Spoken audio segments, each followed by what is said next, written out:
gentlemen. Hello guys, mayroon naman tayong pag-usapan ngayon ng mga pangit na mga ating nakikita sa mga nagkaiba't ibang platform, social media. Itong usapin na napakaliit na bagay at ngayon ay pinapalaki ng mga ilang mga kritiko talaga nito ni Cuatro Alas sa ating nag-isang angas ng Pinas. Itong mga kritiko ni Cuatro Alas ba, para itong mga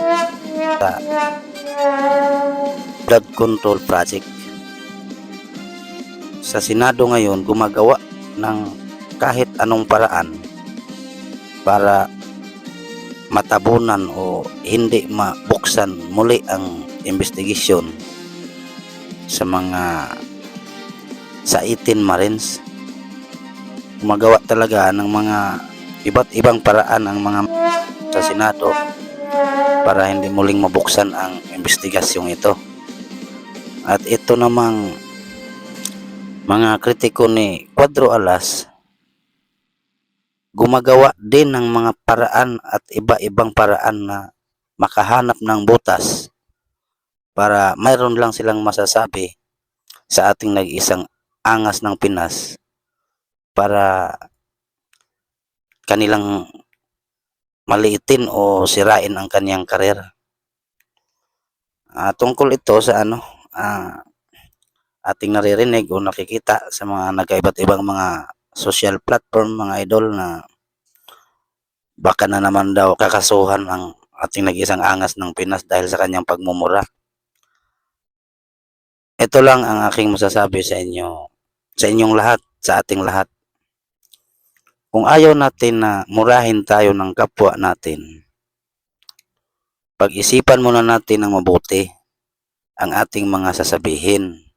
Kung hindi ba nakakasakit ng tao o hindi ba nakakasira sa kanilang personal na buhay at lalong-lalo na dito sa karir ng ating nag-isang angas ng Pinas. Yung fighter natin na dala-dala niya yung karangalan sa ating bansa, nagsanay at nag-ensayo ng mabuti para sa parating niyang laban, para manalo, para sa karangalan ng Pilipinas. Itong ibang mga tao naman nagsasalita, nag-analyze ko na parang sa tingin ko hindi naman din tama. Mag-analyze ka about lang doon sa kung anong pwedeng mangyari sa kanilang laban. Iba naman kasi yung analyze din, sinasali naman pag sasalita o pagsabi dito sa social media na parang nangingialam na sila sa personal ng buhay sa magkakapatid. Parang nang mamaliit ng mga tao ba, parang minamaliit nila yung magkakapatid, lalong-lalo na si Cuatro Alas. Kaya guys, maganda siguro bago tayo magsalita, isipin natin ng mabuti para hindi, kung ayaw mong mamura ng kapwa mo tao, kapwa mo Pilipino o sino man yan, kailangan nasa tama lang dapat tayo.